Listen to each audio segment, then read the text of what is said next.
Bonsoir à tous, bienvenue dans le débrief. La haute commission mixte Maroc-Espagne s'est tenue cette semaine à Rabat, 8 mois après la visite très remarquée du Premier ministre espagnol Pedro Sánchez à Rabat et l'audience que lui avait accordée le roi Mohamed VI en avril dernier. Cette réunion est la première qui se tient depuis 2015, 8 ans donc après la précédente, mais c'est aussi et surtout la première depuis la reprise de relations normales entre les deux royaumes voisins et traditionnellement amis, malgré quelques nuages, des nuages qui semblent aujourd'hui loin derrière, puisque le Premier ministre espagnol est venu accompagné de 11 de ses ministres et qu'une vingtaine d'accords ont été signés entre les deux parties, augurant de relations politiques, économiques et culturelles de haut niveau.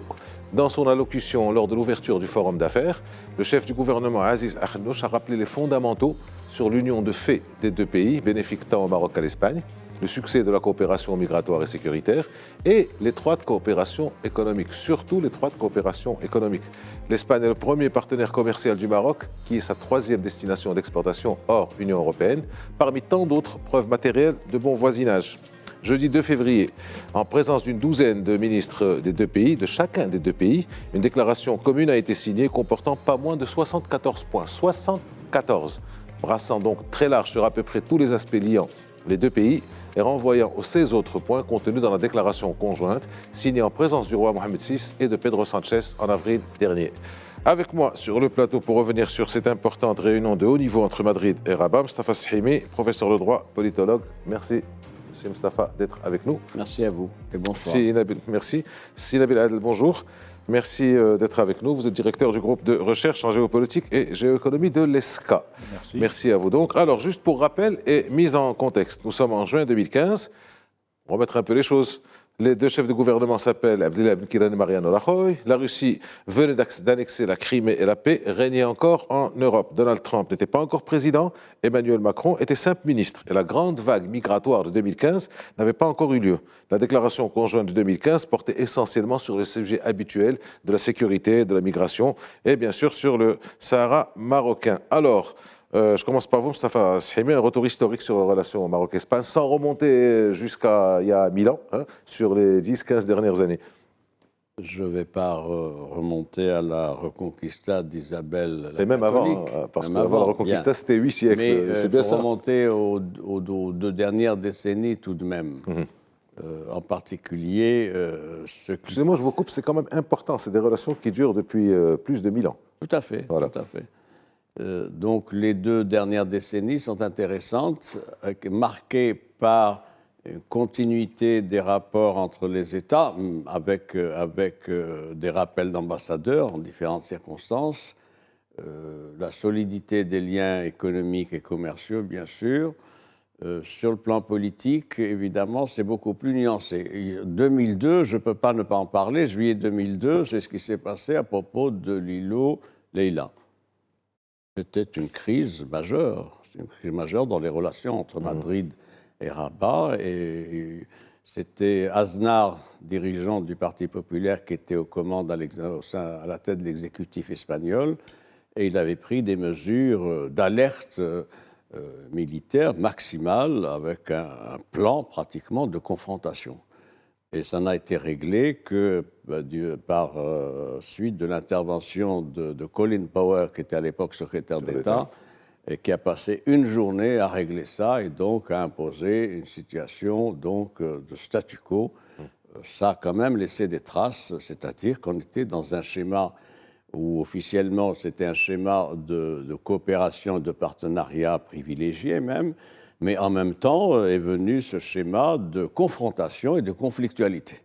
Il y a eu d'autres... ensuite, il y a eu des normalisations, mais brouillées par un certain nombre d'affaires. Je pense à ce qui s'est passé également. La même année 2002, d'ailleurs, le Maroc avait refusé un accord de réadmission des immigrés clandestins.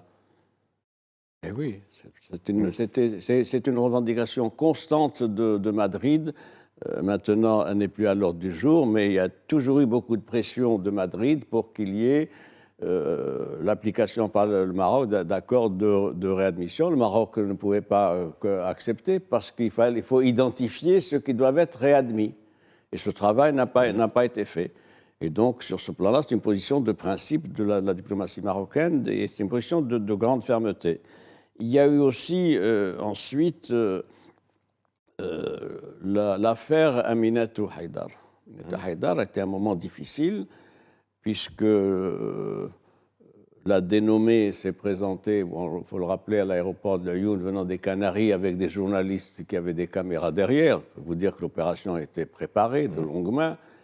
Et elle avait rempli sa fiche de police. À l'époque, il y avait la fiche de police, elle avait une nationalité sahraoui. Évidemment, elle a été refoulée.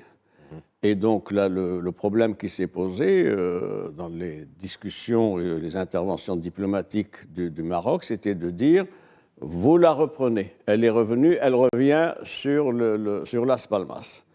Et ça a été difficile, et finalement, l'Espagne a dû céder sur ce plan-là. Là encore, preuve que la fermeté est payante.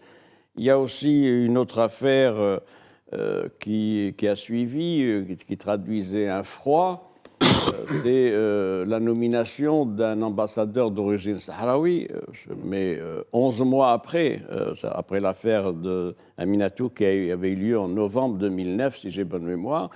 Il y a eu un ambassadeur marocain qui a été désigné en janvier 2011, c'est-à-dire 13 mois après, et c'était Ahmed Ould Souilem, qui est un ancien des dirigeants d'ailleurs du mouvement séparatiste. Et ça avait été interprété par Madrid comme une mauvaise manière, et ça avait d'ailleurs soulevé un tollé au sein de certains partis que nous connaissons en Espagne, traditionnellement hostiles à l'endroit du Maroc et pour ce qui est de la marocanité des provinces sahariennes. Il y a eu aussi 2005, je continue rapidement en résumé, une vague d'immigrants qui avait franchi donc les présides et les postes frontières de Ceuta et Melilla. Et ça a été un élément encore de complication. Puis il y a l'affaire de Gdi Mizdik en 2010. 2010, sur ce plan-là, donc il y a eu une situation délicate dans les relations entre les deux pays, du fait de la mobilisation toujours d'une partie de la classe politique espagnole, etc. Donc nous en sommes là. Voilà, des tensions pendant une oui, donc, quinzaine, voilà, pendant 20 ans. C'est ça qui est intéressant dans l'appréhension des relations bilatérales, c'est que il y a des stabilisateurs qui sont les intérêts économiques partagés, les projets de partenariat, mais si vous voulez, ça c'est l'infrastructure. La superstructure est politique, diplomatique et médiatique, et c'est un élément de convulsion répétitive, et ça crée donc une situation particulière. Et puis, deux mots tout de même, par la grande crise, la grande crise, c'est-à-dire mes deux mots, moi. C'est la grande Heureusement crise. que vous n'êtes pas remonté sur les 1000 dernières années. Non, c'est quand même l'affaire du chef séparatiste Brahim Ralou qui a conduit à une très forte brouille, une tension entre Rabat et Madrid, et c'est une crise qui a duré un an. Alors c'est bien ce qu'on dit, des grandes tensions naissent les grandes amitiés. Alors un retour historique à votre tour. C'est quand même intéressant à rappeler, mais c'est à partir de ça que finalement on est arrivé à cette nouvelle situation dont nous allons parler. Alors on va le laisser quand même lui aussi revenir sur l'historique de ces dernières années. Écoutez, comme l'a rappelé le professeur Sahimi, nous sommes sur une relation qui est extrêmement passionnelle, c'est le terme. Ça passe toujours par des hauts et des bas. Nous avons des relations économiques qui se développent au fil des années. D'ailleurs, on peut voir les chiffres aussi bien en matière d'échanges extérieurs, d'investissement, de collaboration économique. Mais au niveau politique, nous avons des épisodes de tension tous les 2-3, 4 ans. Il faut qu'il y ait une crise qui éclate entre les deux pays. Et là, les soubassements ne reviennent pas aux 2 dernières décennies. Là, du coup, il faut remonter plusieurs siècles. Dans la conscience collective de l'Espagne, ce sont ceux qui ont conquis la péninsule et y sont restés pendant 8 siècles, sachant que beaucoup d'historiens rappellent que la seule lumière qui était en Europe pendant le grand Moyen-Âge, c'était l'Andalousie avec la civilisation musulmane qui apportait beaucoup de choses à ce pays. Et donc, puis est venu le phénomène inverse, la Reconquista, puis l'occupation du Maroc par l'Espagne. Le sinusoïde. Voilà, et donc on a eu droit à des chapitres douloureux. Tout ce qui a été fait lors de la Reconquista, avec les procès, l'élimination des musulmans, et puis ensuite la guerre du Rif, et ce chapitre douloureux avec l'usage d'armes chimiques. Aujourd'hui, nous arrivons au temps moderne. Et ce qu'il faut savoir dans les relations internationales, c'est qu'il y a toujours une stabilité de fond. Ça, ce sont les intérêts économiques, les intérêts sécuritaires, les intérêts où ce sont plus les administrations qui parlent entre elles. Et nous avons la superstructure politique où là, nous avons des gouvernements qui sont soumis aux pressions médiatiques, à une opinion publique, à des urnes. Ils doivent présenter un bilan. Et parfois, la voie populiste est tellement simple à faire brandir que nous retrouvons dans des chapitres de Leïla, de Aminatou Haïdar, de Gdimizik, de Ben Battosh, et ainsi de suite. Alors ce sont souvent les provocations viennent du nord vers le sud, c'est-à-dire le Maroc est rarement intervenu dans les affaires espagnoles, et même quand il s'est agi de défendre les Catalans, le Maroc a pris ses distances, il est resté droit dans ses bottes en conformité avec ses principes et ses idéaux, de ne pas soutenir des mouvements séparatistes. Puigdemont a fait un appel du pied au Maroc, dire que nous sommes prêts à reconnaître la marocanité du Sahara. Chef séparatiste catalan, actuellement réfugié en Belgique. Recevez-moi à Rabat et je ferai tout ce que vous voulez. Et le Maroc est resté droit dans ses bottes. Donc, souvent, les provocations viennent plutôt du côté de l'Espagne, notamment sur cette affaire du Sahara marocain, et puis surtout l'affaire des migrants. Et parfois, on montre des images qui sortent de leur contexte pour véhiculer une très mauvaise image sur le Maroc. Comme vous l'avez dit, des grandes mésententes peuvent naître de grandes amitiés. Je pense que maintenant, l'Espagne commence à comprendre, et j'espère que cette fois-ci, ça sera la bonne, que le Maroc d'aujourd'hui n'est pas le Maroc d'hier, et que le Maroc aujourd'hui doit être traité sur le même pied d'égalité, parce que les enjeux entre les deux pays sont du même ordre. Nous sommes dans une zone qui est très, très chaude, et si nous fermons les yeux une demi-heure, vous serez inondés de l'autre côté.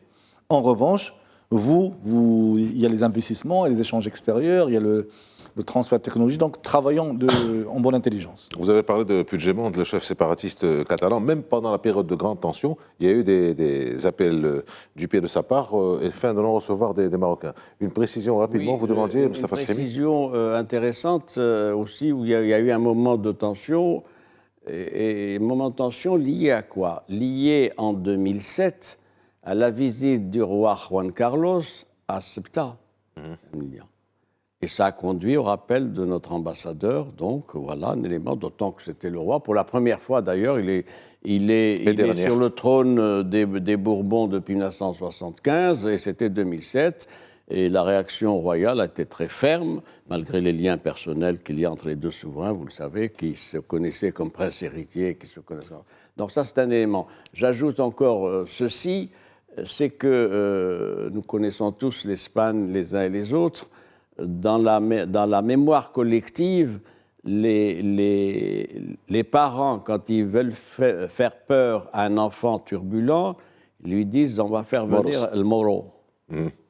C'est dans le vocabulaire populaire. Oui, ça remonte au fameux un dernier point, si vous le permettez, en 10 Donc, secondes. Avant, c'était l'avant-dernier point. Oui, merci, voilà. puisque c'est l'avant-dernier. Non, ça c'est le dernier. C'est le. On va quand même passer à la déclaration conjointe. Faut pas oublier l'état d'esprit de l'armée espagnole, qui n'a jamais accepté, digéré ni oublié son retrait en 1975 des provinces sahariennes. Alors, bon, et ça reste présent et prégnant dans la culture politique et la mémoire de l'armée espagnole. Même des jeunes générations, pas seulement celles qui étaient en 75, alors tout ça nous amène justement vers cette déclaration conjointe, vers cette reprise spectaculaire, ce qui s'était passé en mars-avril de l'année 2022, après un an de tension, est quand même spectaculaire ce qui est arrivé. Alors dans la déclaration, on parle de la reconfiguration du contexte géopolitique mondial. Je pense que dans le cadre de cette reconfiguration, les choses peuvent aller autrement. Alors en quoi, dans le cadre de cette reconfiguration du contexte géopolitique mondial, la tenue de cette haute commission est importante d'un point de vue géopolitique? Elle est importante pour plusieurs raisons. Vous avez bien fait de le relever. D'abord, c'est un pays de la rive nord et un pays de la rive sud. Ensuite, c'est un pays membre de l'UE et Maroc n'est pas membre de l'UE. 3, c'est un pays membre de l'OTAN. Le Maroc n'est pas membre de l'OTAN, même si c'est un allié majeur non membre de l'OTAN. Premier point. Deuxième point, la nature et la nouvelle dimension des relations bilatérales est intéressante parce que c'est quelque chose de novateur. Il n'y a pas, entre les pays de la rive nord de la Méditerranée et les pays de la rive sud, un modèle de partenariat de cette nature et de cette dimension. Pourquoi c'est intéressant à relever? Parce que ce qui est en train d'être mis sur pied, grâce précisément à la déclaration conjointe du 7 avril 2022 lors de la visite du président du gouvernement espagnol, Pedro Sánchez, et l'audience qu'il a eue avec Sa Majesté, la déclaration conjointe qui a suivi, il y a eu enfin une réarticulation de la diplomatie espagnole de manière franche, responsable, conséquente en direction du Maroc. C'est sur ça qu'on est arrivé à cette visite maintenant du chef de l'exécutif espagnol et à cette déclaration conjointe qui est un texte extrêmement important. Alors, pourquoi c'est novateur? Parce qu'il y a bien un axe, il faut le dire, Madrid-Rabat. Il y a un axe Madrid-Rabat qui se consolide et qui se consolide sur des intérêts communs, convergents, et une approche également convergente pour ce qui est d'un certain nombre de questions régionales et internationales. Les deux pays ne sont pas seuls, ils sont dans un environnement régional, lequel, évidemment, nous pensons aux pays voisins, lequel pays voisin est en rupture avec le Maroc. Le pays voisin, Mustafa Sahibi, s'appelle l'Algérie. Oui, non, nous, c'est on le nomme. Oui, on n'a pas de problème à ce niveau-là. Nous n'avons pas d'autre problème avec la Mauritanie, c'est toujours pays voisin, c'est connu. Et donc, lequel pays voisin s'est installé dans un schéma de conflictualité avec le Maroc, avec un certain nombre de faits qui sont connus, que je ne rappelle pas, et qui met ce qu'il faut pour nouer un partenariat de type privilégié avec Paris. Si bien qu'on a le sentiment qu'il y a bien un axe Madrid-Rabat, mais qui est consolidé parce qu'il est fondé sur un socle d'intérêts communs, une vision partagée. Ce qui n'est pas le cas de l'axe, entre guillemets, Paris-Alger. Pourquoi? Parce que les intérêts sont divergents. Ils sont divergents sur quoi?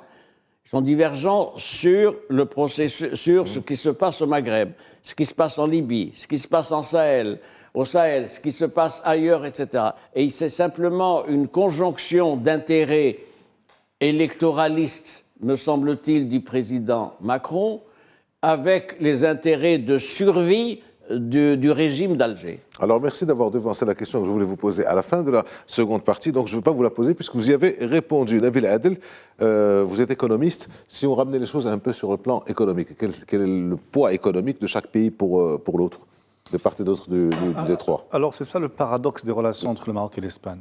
C'est si on prend le bilan d'un point de vue purement économique et financier, le Maroc n'est pas aussi important pour l'Espagne que d'autres pays. Aussi bien en termes d'échanges extérieurs qu'en termes d'investissement direct, en termes de flux financiers. En revanche, l'Espagne est importante pour le Maroc. Au gré des années, il évolue entre la première et la deuxième place en termes d'échanges extérieurs, en termes d'investissement, en termes de nombre de touristes, en termes de nombre d'entreprises installées au Maroc. La dimension, le Maroc est important pour l'Espagne, pas uniquement d'un point de vue économique, parce que d'un point de vue économique, je pense que nous devons parler du 20e ou du 25e pays dans l'ordre de classement de l'Espagne, puisqu'on le sait, les pays européens travaillent d'abord à l'intérieur de l'Europe, c'est pour ça qu'ils ont créé ce grand espace européen. Donc vous trouverez toujours que 80% des échanges extérieurs des pays européens se font à l'intérieur de l'Europe, tant et si bien que ça commence à ressembler à une grosse forteresse. Et donc, ce qui reste... C'est une grosse forteresse. C'est une grosse forteresse. C'est une grosse... Ce qui reste va aux grandes puissances en dehors de l'Europe, Chine, Japon, Russie, Turquie, États-Unis et autres. Et donc, ce qui arrive du côté des pays émergents reste relativement insignifiant. En revanche, pour le Maroc, non, ce n'est pas le cas. Pour le Maroc, l'Espagne, comme on dit, au gré des années, évolue entre deuxième et troisième position. Mais l'importance économique du Maroc pour l'Espagne réside ailleurs. C'est que si on isole l'Europe, c'est le troisième partenaire de l'Espagne en dehors de l'Europe. La proximité géographique, et ça on l'enseigne à nos élèves, la géographie dicte la nature de l'économie de chaque pays. Et donc aujourd'hui, il y a une logique de complémentarité sur beaucoup de secteurs, même si le Maroc affiche un certain nombre de retards par rapport à l'Espagne sur certains sujets. Mais aujourd'hui, la nouvelle dimension du Maroc, c'est qu'on veut que les relations sortent du cadre traditionnel où quand on vient au Maroc, on discute sécurité, immigration, et puis on passe au thé et au petit gâteau. Et maintenant, on discute aussi économie et aspiration légitime du Maroc à accélérer le rythme de sa croissance économique et de son développement. Et là, l'Espagne peut jouer un grand rôle. Et d'ailleurs, je ne sais pas si on va en parler ou pas, mais quand on voit tout ça pour le montant signé de 800 millions d'euros, c'est pas grand-chose. C'est un accord entre deux entreprises. Voilà. C'est pas un accord entre deux États. On va en parler tout à l'heure. On aurait aimé compter en milliards d'euros, compte tenu de tout ce que recèle le Maroc en potentialité, compte tenu de tout ce que veulent faire d'autres puissances, telles que la Russie, telles que la Chine, telles que la Turquie, dans cette région du globe, qui commence à susciter l'intérêt de beaucoup de puissances internationales. Donc, bon, c'est vrai que la déclaration était très longue, ça, on ne peut que s'en réjouir, ça veut dire qu'elle est détaillée et qu'il y a des équipes qui ont travaillé. Ah oui, ça, mais derrière, on aurait aimé que les enjeux financiers et économiques soient à la hauteur de cette longue déclaration. Aujourd'hui, il y a des accords qui sont signés, mais autant l'Espagne a un accès facile au marché marocain, on ne peut pas dire l'inverse. C'est que souvent, nos produits sont gênés, non seulement quand ils veulent être vendus en Espagne, mais même quand ils veulent traverser vers d'autres pays. On a vu le saccage des camions de... Ce n'est plus le cas. Ça n'est plus le cas. Globalement, non, mais jusqu'à très récemment, dès qu'il y a une petite tension sur l'économie espagnole, ça, le Maroc en paie les frais. On a vu que pendant l'opération de traversée des Marocains, bon, ça s'est amélioré l'année dernière, mais avant, ils étaient soumis à toutes sortes de vexations. Donc ça, c'est un ensemble de points. Je crois que ça va être fini, parce que depuis l'affaire de la Covid, bon, ils ont compris que le poids du Maroc sauvait chaque année toute la partie sud de l'Espagne. Et aujourd'hui, il y a des sujets d'investissement qui doivent être mis sur la table. Nous parlons de grands projets d'infrastructure, nous parlons de transition énergétique, nous parlons de grands projets dans l'industrie. Le Maroc a une nouvelle feuille de route qui s'appelle Nouveau modèle de développement, où il a identifié un certain nombre de priorités. L'Espagne peut jouer un grand rôle, et je pense que c'est ce qu'on attend de ce genre de rencontre. Alors, si vous permettez, ce qui conforte la qualité aujourd'hui et le niveau des relations bilatérales, bien sûr, il y a l'économie. Ce n'est pas négligeable. Les échanges commerciaux sont de 18 milliards d'euros pour 2022, 11 d'importations marocaines et 7 et quelques d'exportations marocaines. C'est une augmentation de 20%. Et c'est en moyenne une augmentation de 8% sur la décennie écoulée. C'est important. Il y a d'autres paramètres qui ne peuvent que pousser Madrid à veiller à renforcer ce partenariat privilégié avec le Maroc. Lesquels ? Le paramètre géostratégique. Vous avez fait référence à la géographie, les 14 km du détroit, mais c'est extrêmement important parce que c'est le plan géographique. Vous savez combien il y a de centaines de bateaux qui passent tous les jours sur le détroit? Il y en a entre 400 et 500 tous les jours. C'est un problème important de contrôle, de maîtrise des voies de communication. Il y a également la poussée migratoire qui est importante. La poussée migratoire et le contrôle des flux migratoires par le Maroc. Et la preuve a été faite que le Maroc est incontournable pour la maîtrise des flux de régulation des départs des immigrants. Il y a également qui ont considérablement baissé de la reconnaissance même des Espagnols en 2022. L'Espagnol l'a dit, Alvarez, il y a une dizaine de jours, il avait déclaré que les entrées d'immigrants clandestins avaient baissé de 30% en 2022, à la différence d'autres pays d'accès de la rive nord, où ces taux se situent entre 60 et 150%. C'est lui qui donne ces chiffres, c'était le 21 janvier dernier dans une déclaration. Il y a aussi un élément sécuritaire qui est important, qui pousse au renforcement, c'est quoi? C'est la lutte antiterroriste, c'est la lutte contre la grande criminalité, et sur ce plan-là, de grands acquis sont enregistrés dans ce schéma de coopération entre les deux pays. Vous savez, ça va très loin, la coopération sécuritaire, ça va jusqu'à des brigades mixtes de contrôle. jusqu'à une liaison entre la marine royale et la marine espagnole le long du détroit. Ça va également jusqu'au sauvetage de milliers de personnes en mer. Et puis, il y a 2 centres, il faut le dire, qui ont été créés, l'un à Algeciras et l'autre à Tanger, qui sont des centres mixtes, où il y a des équipes mixtes qui sont là pour la surveillance, le traitement des informations, etc. Donc oui, l'aspect économique, l'Espagne a intérêt à voir dans le marché marocain des possibilités d'investissement, d'autant que, dernier élément, le Maroc est une porte d'accès privilégiée vers le continent africain. Tout ça devait être dit. Donc l'élément économique ne peut que se développer parce que, vous l'avez dit, le Maroc offre des opportunités nouvelles. C'est dans le texte de la déclaration. Il y a des dizaines de points sur les nouveaux secteurs on arrive à la moitié de l'émission. De coopération. On arrive à la moitié de l'émission. On se retrouve dans quelques instants après la pause pour parler encore des autres aspects de cette déclaration conjointe et de ce rapprochement entre le Maroc et l'Espagne. À tout de suite.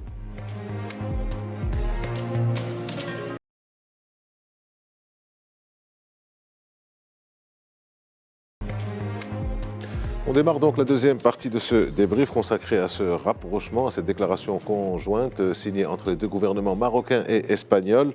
Cette semaine, donc, on a balayé avec nos invités, Nabil Adel, l'économiste du groupe ESCA, et Mustafa Sahimi, politologue et professeur de droit. Nous avons balayé donc aussi bien les aspects historiques que économiques, mais d'une manière globale, parce qu'il faudrait plusieurs heures pour en parler. Juste pour revenir sur ce que vous disiez tout à l'heure, Nabil Adel, cette déclaration en 74 points, donc il y a le plan de la gouvernance, il y a le plan de la diplomatie et du stratégique, et puis il y a tout ce qui est économique. Et là, tout a été balayé, c'est les infrastructures, c'est la pêche, c'est l'agriculture, c'est la transition énergétique, c'est le développement durable, la lutte contre le réchauffement climatique, l'éducation, tout a été balayé. Et finalement, on se retrouve avec une enveloppe, un investissement de 800 millions d'euros. Vous disiez en première partie que ce n'était pas grand-chose. Ce n'est pas vraiment grand-chose, c'est pratiquement rien du tout. Alors, j'ai un avis différent, si vous le permettez. Alors, on va le laisser exprimer le sien, et puis après, vous expliquez le vôtre. Alors c'est très simple. C'est ça la différence entre les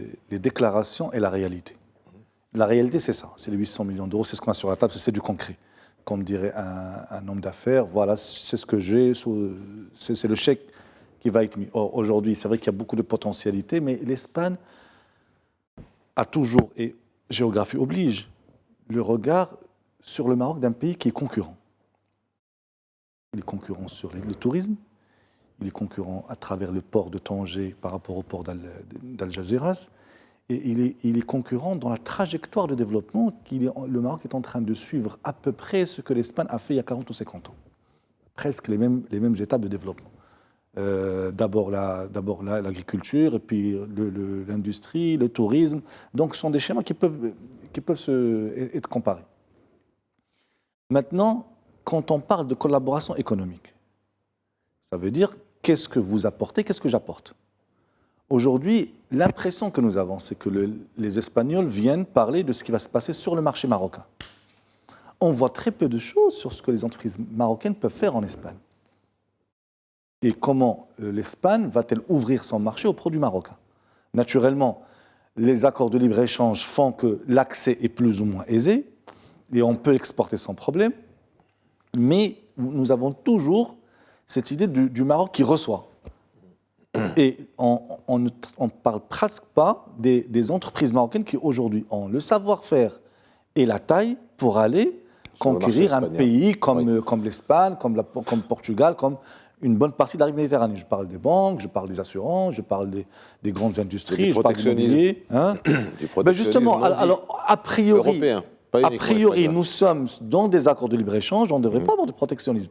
Dans les faits, nous sommes sur des droits de douane qui sont extrêmement faibles, donc on peut envoyer, mais il y a toute cette dimension d'accompagnement qui manque, et aujourd'hui le Maroc reste toujours dans une attitude timide, où face à des pays comme la France, comme l'Espagne, comme les États-Unis, c'est toujours « venez, nous avons des choses intéressantes à faire chez nous ». Mais très peu de discussions sur « nous avons des entreprises qui peuvent s'installer chez vous ». Et j'avais un ami à moi, homme d'affaires dans le conseil, et qui a un cabinet de conseil qui se respecte, et qui a ouvert une antenne en France. Et il m'a dit « mais vous ne pouvez pas imaginer la bureaucratie à laquelle on est soumis matin, midi et soir. On ne dirait pas que nous sommes dans un pays développé. Et là, le problème se pose, c'est que quand le mouvement est dans le sens inverse, nous, on ouvre les bras, et puis voilà, venez investir, et puis vous avez toutes les facilités. Mais quand c'est une entreprise du Sud qui va vers le Nord, et ça, ce n'est pas propre au Maroc, hein, c'est beaucoup d'études et d'articles qui ont été publiés sur ça, c'est l'internationalisation inverse. Quand ce sont des entreprises du Sud qui vont vers le Nord, même si je mets des réserves sur cette appellation Sud-Nord. Eh bien souvent, il y a un blocage culturel qui fait que les pays d'accueil n'acceptent pas facilement que ces entreprises venant du Sud soient des entreprises conquérantes et viennent s'installer sur des marchés qui sont des marchés matures. Donc aujourd'hui, j'aimerais bien que l'état d'esprit change et qu'on ne soit plus dans une dimension, s'il vous plaît, venez chez nous, nous avons des choses à vous montrer, nous avons des choses intéressantes dans notre pays, mais plutôt qu'on soit dans une logique. Voilà, vous avez des entreprises qui veulent s'installer, nous avons des entreprises qui veulent s'installer chez vous, vous exportez vers nous, on exporte vers vous, les problèmes, et que ça soit une relation de plus en plus équilibrée.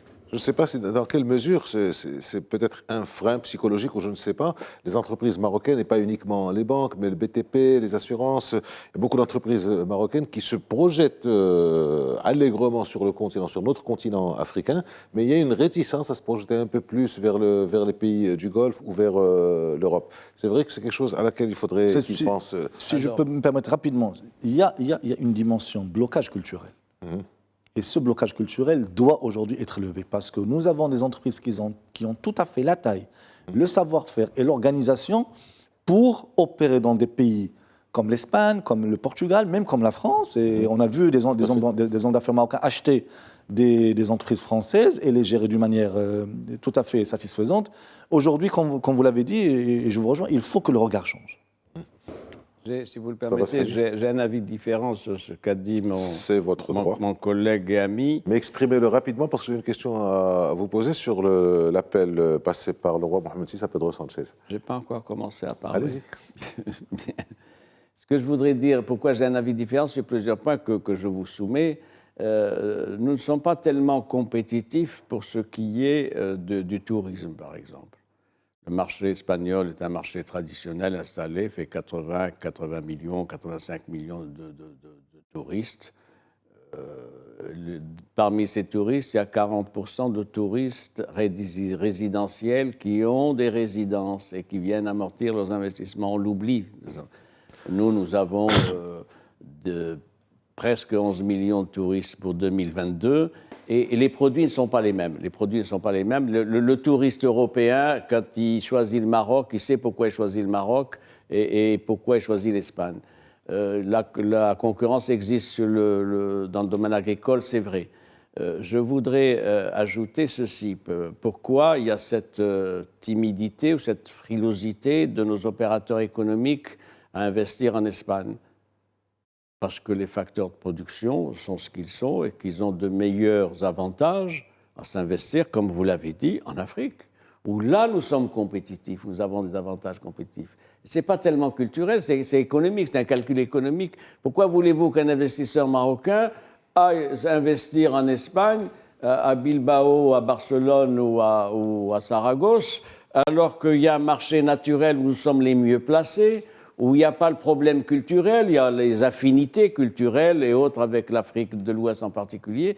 Et c'est pour ça que c'est intéressant pour l'Espagne, parce qu'elle trouve dans un partenariat privilégié avec le Maroc une base de redéploiement partagé, le cas échéant avec le Maroc, pour investir et trouver de nouveaux marchés. Sauf Mostafa Sahimi, que dans la déclaration conjointe, on parle clairement de la complémentarité et du prolongement dans les chaînes de valeur, que dans les chaînes de valeur, pour reprendre votre expression sur laquelle vous avez des réticences de sud-nord, il n'est pas écrit, ce n'est pas une fatalité qu'au niveau du sud, entre guillemets, il y ait un genre de travail ou un genre de production et un autre genre dans les pays du Nord. Donc, à partir du moment où il parle des chaînes de valeur, c'est qu'il y a une ouverture et peut-être que c'est au niveau de l'état d'esprit qui va changer. Chaîne de valeur mondiale, si vous le permettez. Chaîne de valeur pour l'instant bilatérale. Mondiale et régionale, mais qui ne peuvent être optimisées pour ce qui est du Maroc que dans une perspective continentale, me semble-t-il. Et de changement d'état d'esprit. On va insister là-dessus, n'est-ce pas, Nabil Adel? Alors, je reviens avec vous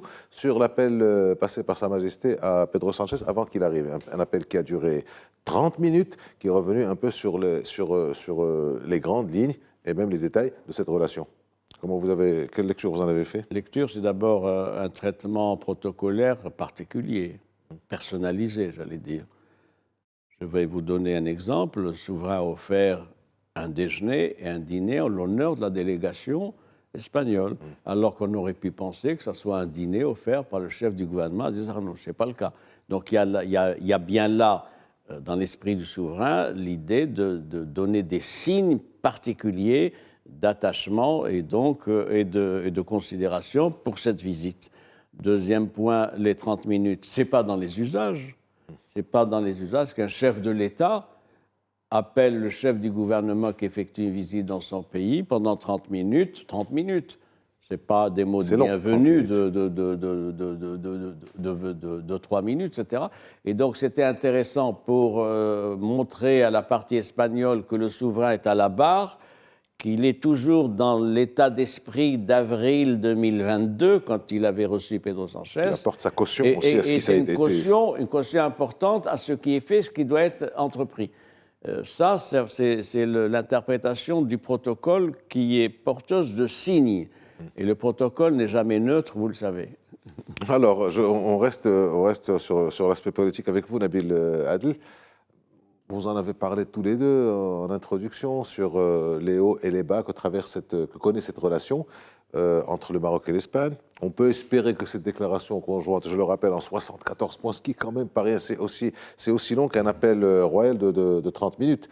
Comment, d'après vous, pourront réagir et la classe politique et les médias, pour ne pas dire l'opinion publique, mais on va dire que l'opinion publique va être représentée par la classe politique et les médias. Comment, d'après vous, vont-ils réagir à cette déclaration ?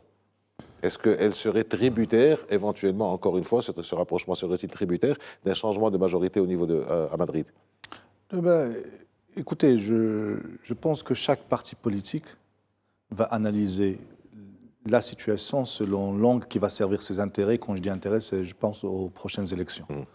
Les médias sont dans le rôle, donc vous allez avoir des médias qui vont être extrêmement critiques et penser que le gouvernement espagnol n'a pas suffisamment défendu les intérêts de l'Espagne face à un voisin marocain de plus en plus gourmand.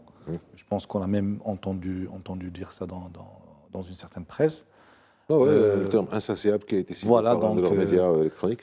D'autant plus qu'au niveau commercial, le Maroc commence à devenir un peu plus agressif en matière d'échanges extérieurs, ce qui est de nature à gêner une bonne partie de la classe politique, le Maroc qui est un concurrent sur un certain nombre de sujets.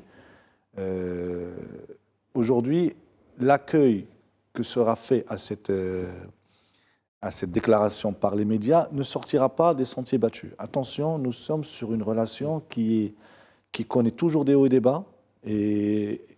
Et malheureusement, quand ça se passe bien, on a tendance à dire que ça restera comme ça tout le temps.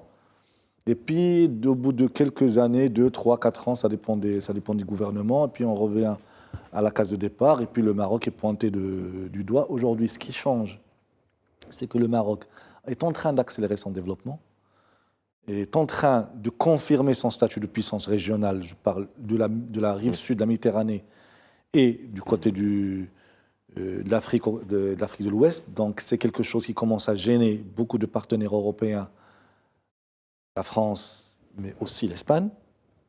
Donc, là, on commence à voir en le Maroc un potentiel concurrent et un concurrent sérieux parce qu'il est là dans son espace naturel. Il a de plus en plus de légitimité face dans un continent qui est le sien que des Européens, surtout quand il apporte le savoir-faire industriel et quand il apporte le savoir-faire managériel qui lui permet de gérer les entreprises en Afrique. Donc là, on n'est plus dans cet écart où avant, on comptait sur les pays européens pour venir apporter du savoir-faire industriel, de l'organisation et du bon management d'entreprise. Aujourd'hui, les entreprises marocaines sont capables de le faire. Elles le font et prouvent qu'elles le font. Donc aujourd'hui, il ne faut pas s'attendre à ce que la réaction soit toujours positive. Nous sommes dans une configuration où plus le Maroc va affirmer son statut de puissance régionale, plus il va recevoir des vexations, il va recevoir ce qu'on a vu au Parlement européen. La Turquie est passée par là, donc, et lancé quelque chose. Mais c'est de bonne guerre. C'est de bonne guerre. Personne n'aime la concurrence, surtout quand on était sur La Turquie a montré que le langage de la fermeté servait. Et voilà, servait. Alors le Maroc a une autre approche. Le Maroc ne va pas à la confrontation, sauf quand si, ça lui arrive. Ça lui arrive. Alors, c'est le soft intérêts sont ça lui arrive. C'est le soft dont j'allais parler. Et le soft a été clairement annoncé par le souverain. Nous avons des lunettes à travers lesquelles nous regardons nos relations avec le reste du monde. C'est notre affaire d'intégrité territoriale. Et donc là, quand vous franchissez cette ligne rouge, là, on s'est tapé sur la table. Mais la Turquie, c'est lié à la personnalité d'Erdogan, qui, lui, est dans la confrontation. Nous avons un État de 12 siècles. Les choses se déroulent différemment. Il y a des canaux, il y a des messages, il y a des... C'est-à-dire qu'on pose un cadre, à partir du moment où on reste dans ce cadre, exactement, il n'y a pas de confrontation naturelle. Même quand il y a des provocations par-ci, par-là, on ne cède pas. Donc on sent que c'est un paquebot qui avance tranquillement et il a une ligne. Et on n'est pas le genre qui est rapidement déstabilisé. Voilà. Même quand l'Espagne a accueilli Ibn Battuta, on a vu que la réaction... L'alias d'Ibrahim Rali. Voilà. D'ailleurs, je l'appelle tellement Battuta que j'ai oublié son vrai nom, qui nous importe peu. Donc, on sent qu'il y a quand même une certaine manière de conduire la politique étrangère qui ne va pas dans la précipitation et qui analyse le temps lent et une bonne lecture de l'histoire parce que nos enjeux sont connus, c'est nos voisins de l'Est, l'Algérie pour les nommer, l'Espagne, la France, la profondeur africaine et la profondeur arabe. Donc nous avons notre espace de respiration naturelle et avec chaque composant de cet espace, le Maroc agit en fonction d'une culture diplomatique vieille de 12 siècles. Maintenant, sur l'aspect purement économique, et je voudrais juste apporter la contradiction au professeur Sahimi, c'est l'objet du débat. En fait, quand je disais que les Marocains, nos entrepreneurs, n'ont pas... Il faut qu'ils passent le blocage culturel. Aujourd'hui, nous faisons presque les 2/3 de notre commerce extérieur avec l'Union européenne. Avec l'Union européenne. Tout à fait. Et moins de 10% avec l'Afrique. Je pense qu'on a atteint les 10%. Il était tout à fait logique que nos investissements aillent plus vers le nord que vers le sud. Avant, il y avait un blocage. C'était le niveau de savoir-faire exigé pour investir dans le nord. Mais ça, on l'a dépassé. Ce n'est plus le cas. Voilà. Maintenant, ce n'est plus le cas. Aujourd'hui, vous avez des entreprises marocaines, quand vous rentrez, et sont aussi bien gérées que de grandes entreprises multinationales.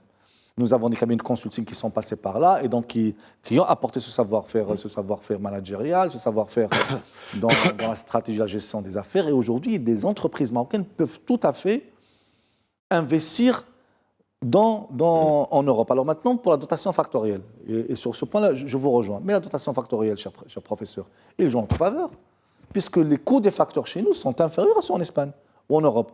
Donc nous serons plus compétitifs sur beaucoup de secteurs. Mais, en plus, nous avons un gros marché à adresser. Et quand je vois certaines entreprises, notamment dans la grande distribution, qui commencent à gérer des supermarchés en France directement depuis le Maroc, ça montre que nous avons franchi un grand chemin. Maintenant, il faut lever l'obstacle culturel. Et je pense qu'aujourd'hui, nos entreprises marocaines qui investissent dans le Sud sont tout à fait équipées pour investir au Nord. Alors, je suis de 10 secondes, si vous le permettez. Je suis de nouveau en désaccord. Je peux craindre le pire quand vous dites 10 secondes. Non. Il y a deux niveaux d'analyse qu'il ne faut pas confondre pour ce qui est du Maroc, de la relation avec l'Espagne et avec l'Afrique. Il y a un premier niveau d'analyse, c'est la dimension des rapports économiques et commerciaux. C'est vrai, 2/3 de nos échanges se font avec l'Union européenne. Ça ne veut pas dire, deuxième niveau d'analyse, que forcément ça doit entraîner de manière mécanique une politique d'investissement des Marocains en Europe. Ça pourrait. Ça pourrait. Mais les Marocains, les opérateurs, je suis en désaccord avec vous aussi. Vous avez le droit. Les opérateurs économiques l'ont compris, il n'y a pas de blocage culturel, il y a un problème d'opportunité politique. Ils considèrent, ils savent compter. Il y a aussi du protectionnisme. Non, ils savent compter, ils savent analyser les marchés. Sur les chaînes de valeur, il y a encore beaucoup de protectionnisme. Ils considèrent qu'il y a plus d'opportunités. Les européennes, Mustafa Sahimi, les fameuses, vous savez ce que c'est. Et donc, il y a pas mal de barrières il y a un nombre de barrières qui sont érigées face aux entreprises marocaines au nom de ces normes occidentales. Est-ce que je pourrais finir ma phrase ? Bien sûr, merci. les opérateurs marocains considèrent désormais qu'il y a plus d'opportunités d'investissement dans le continent et ailleurs qu'en Espagne et en Europe. D'ailleurs, je vous donne le chiffre des IDE, donnés par l'Office d'échange pour l'année 2022, c'est 21 milliards de dirhams. 21 milliards de dirhams. Il y en a 4 qui sont des investissements d'opérateurs marocains à l'étranger. Et dans les 4, 90%, ils sont dirigés où? Vers le continent. Donc, ce n'est pas un blocage culturel, c'est un calcul économique d'opportunité d'investissement. Maintenant, pour ce qui est, je reviens à votre question de départ sur comment c'est accueilli en Espagne, évidemment, quelle est la situation politique en Espagne? C'est une situation qui est difficile pour le gouvernement Pedro Sánchez. Il a une majorité relative, il n'a pas la majorité absolue. Et il gouverne avec... Ça fait pas mal de temps qu'il est là avec sa... Personne ne le donnait... Depuis janvier 2020. Il a formé son gouvernement en janvier 2020. Il a une majorité relative parce qu'il a le soutien critique, donc le soutien critique d'un parti qui est Unidas Podemos, qui est un soutien critique. Alors, quelle est aujourd'hui la situation? Il a une majorité relative, l'opposition fait 109 députés exactement, et il y a un autre élément qui joue, c'est que nous sommes dans un schéma de pré-campagne électorale. Pourquoi? Parce qu'en mai 2023, dans 4 mois, il y aura les élections communales, municipales et les élections des parlements des communautés régionales, mai 2023.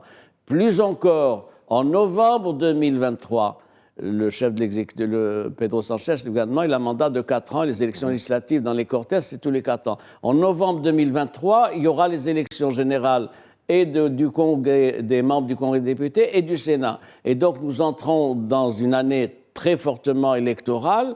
Et évidemment, la droite et ceux qui sont hostiles à l'endroit du Maroc sont connus et vont trouver là une matière, interpellation de ce que fait le gouvernement Pedro Sánchez en direction du Maroc. Quels sont ces partis-là? C'est les partis, d'abord, Ciudadanos, la gauche républicaine de Catalogne, le Pays Basque, etc. Et évidemment, et Vox. Et Vox, ils avaient été loin il y a quelques années, puis après ils ont été en reflux sur d'autres élections. Donc vous savez, il est là depuis janvier 2020, oui. D'accord. Il va quand même terminer une sorte de mandat, puisqu'il aura fait ses 4 ans, malgré sa majorité relative. Les majorités relatives, on les retrouve partout en France, on les retrouve partout. Il a un atout pour sa campagne électorale, ce n'est pas le moment d'en parler, mais l'atout, c'est la situation économique de l'Espagne, qui a fait montre de la meilleure résilience pour les années Covid 2020-2021, qui a fait un gros effort dans les énergies renouvelables. Elle est leader en Europe, etc. Il y a aussi un pouvoir d'achat, une dynamique économique, et je pense qu'il va affronter ces élections avec optimisme. Alors, Nabil Adel, Mostafa Sahimi a devancé les choses. Il avait répondu tout à l'heure à une question que je voulais poser en fin d'émission sur les 2 fameux axes. Il y a un axe Rabat-Madrid qui s'est constitué, qui a peut-être été fragilisé dans le temps, mais là qui s'est singulièrement renforcé. Et puis, avec la visite de Saïd Changreh il y a quelques jours à Paris, là, il y a une semaine ou 2 à Paris, il y a un axe dont on parle en formation, en gestation, peut-être en formation, entre Alger et Paris. Comment vous voyez cette chose à l'ouest de la Méditerranée, ces 2 axes, sachant les relations que les uns ont avec les autres? On en parlait hors antenne. Les relations entre Alger et Rabat, on les connaît. Les relations entre la France et le Maroc, c'est pas terrible. Les relations entre Alger et Madrid, encore moins terribles. Comment vous voyez ces axes? Écoutez, d'un point de vue géopolitique. D'un point de vue géopolitique, monsieur Changreh est parti pour se faire humilier en France. Mais de là à en déduire qu'il y a un axe Paris-Alger, je ne pense pas. Alors, pourquoi? Parce qu'aujourd'hui, les faits et l'économie sont têtus. Et la présence française au Maroc est beaucoup plus importante que la présence française en Algérie en matière d'investissement, en matière d'échanges commerciaux. C'est-à-dire qu'au-delà des beaux discours, au-delà de ces moments de warming, comme on dit, entre l'Algérie et la France, vous avez toujours cette réalité qui va revenir. C'est que d'un point de vue économique et d'un point de vue financier, le Maroc est beaucoup plus stratégique pour l'Espagne que l'Algérie. Alors l'Algérie, quand on va discuter entre France et Algérie, de quoi on va parler? On va parler de mémoire, on va parler d'armement, et on va parler de sujets qui font un quart d'heure de discussion. En revanche, la profondeur et la réalité des échanges, aussi bien dans la banque, dans l'assurance, dans les télécoms, dans l'industrie, dans l'immobilier, dans les gros projets d'infrastructure, elle est là. La réalité, elle est là, elle est au Maroc. Donc, je pense qu'il y aura une lune de miel, je préfère appeler ça une lune de miel, entre Alger et Paris, mais que rapidement... Fugace. Voilà, mais que rapidement, la réalité dure, c'est-à-dire l'économie, va reprendre le dessus, et finalement, peut-être avec le président Macron, ou avec celui ou celle qui va lui succéder, et je pense que les choses vont revenir à la normale. En une minute et demie, Mostafa Sahimi, les sujets qui fâchent n'ont pas été abordés. Les sujets qui fâchent, c'est les échanges terrestres entre le Maroc et les deux Brésil occupés de septembre de Melilla, les frontières maritimes aussi, enfin la délimitation des frontières maritimes.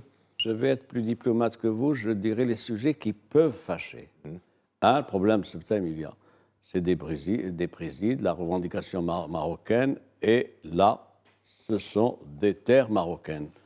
Alors, qu'est-ce qui se passe? C'est que l'Espagne, malgré tout, a essayé, notamment lors du sommet de l'OTAN à Madrid, d'inclure Ceuta et Melilla dans l'espace géostratégique. Ce n'est pas prévu par le traité de l'OTAN de 1949 de Washington, qui ne prévoit que l'Europe occidentale. Premier point. Et donc, sur ce plan-là, nous en sommes là.